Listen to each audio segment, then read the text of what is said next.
In today's fast-paced design environment, efficiency isn't just a luxury, it's a necessity.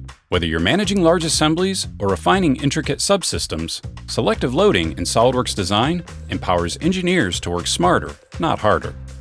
Working with large assemblies can be challenging. The only way to have the total context of your design is to open all the parts you don't need in order to work on just the parts you do need. But what if you could start in a lightweight browser application and choose only what you wanted to work on? With selective loading, you can graphically select only the parts and subassemblies you need to work on, completely independent of the underlying CAD structure, and save the selection as a filtered view.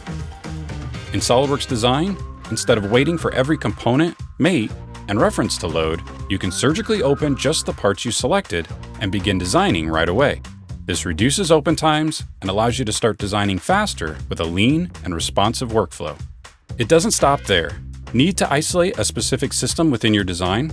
Filter by custom properties, maturity states, or even volumes to quickly zero in on relevant components.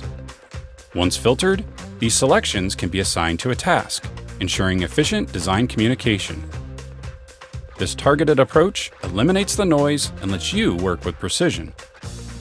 Finally, selective loading supports the creation of filters that can represent different variations of your design and can be saved, reused, and even released as part of your design documentation. These filters act as a curated view of your assembly and can be referenced directly by drawings. This means your documentation stays accurate and aligned with the exact representation you intended. Selective loading isn't just a convenience, it's a strategic tool for modern design. By enabling focused access, intelligent filtering, and built-in governance, selective loading ensures your assemblies work for you, not the other way around.